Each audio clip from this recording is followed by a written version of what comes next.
Bonjour à tous. Des gendarmes réservistes à bord des TER en Bourgogne-Franche-Comté. Pendant un an, des patrouilles de 3 gendarmes seront déployées sur tout le réseau, aux côtés des contrôleurs. Elles étaient déjà hier à Beaune, Montbard ou encore à Dole. Objectif, assurer la sûreté des passagers à bord et celle du personnel qui effectue ces missions.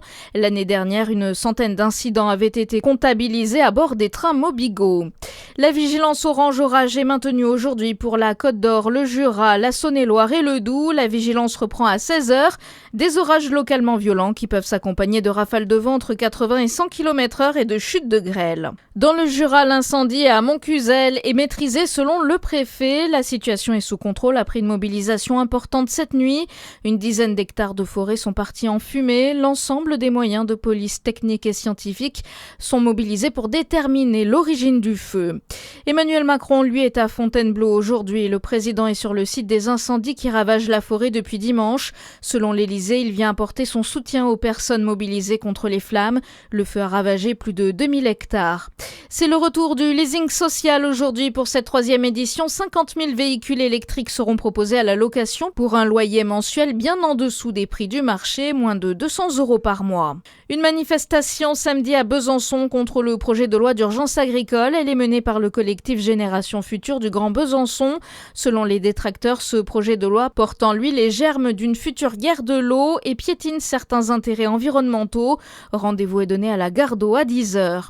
Le Tour de France est dans notre région aujourd'hui. La 12e étape relie le circuit de Nevers-Magny-Cours à Chalon-sur-Saône. Au programme, 179 km de plat pour les coureurs.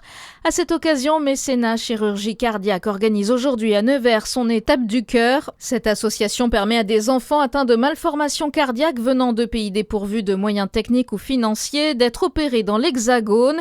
Et cette année encore, elle s'arrête sur le Tour de France. Écoutez Orso Chetoshin, le président de Mécénat Chirurgie Cardiaque. Donc le principe, c'est de faire pédaler des célébrités, des influenceurs, des sportifs, des personnes connues, des personnes qui ont de la notoriété des réseaux sociaux. Ils vont pédaler une partie de l'étape et pour faire un essai de groupe, pour parler de l'association. Et puis, on va nous remettre des chèques au départ et à l'arrivée, puisque les organisations du ville départ et ville arrivée ont à cœur d'essayer de mobiliser tout le monde pour lever de l'argent. Il faut 12 000 € pour opérer un enfant. Sur le Tour de France 2026, on va sauver 40 enfants. C'est quasiment un par jour pendant le Tour de France qui vont être sauvés et qui vont avoir la vie sauvée parce qu'on va financer leur opération. Et Paul Belmondo est le parrain de l'étape du cœur. Et puis du foot, le DFCO s'est largement imposé hier contre l'UNFP. Une victoire 5-2, 4 jours après un nul à Vichy contre le Puy. Prochain match samedi contre Niederkorn pour leur 4e match de préparation. Bonne journée sur Fréquence Plus.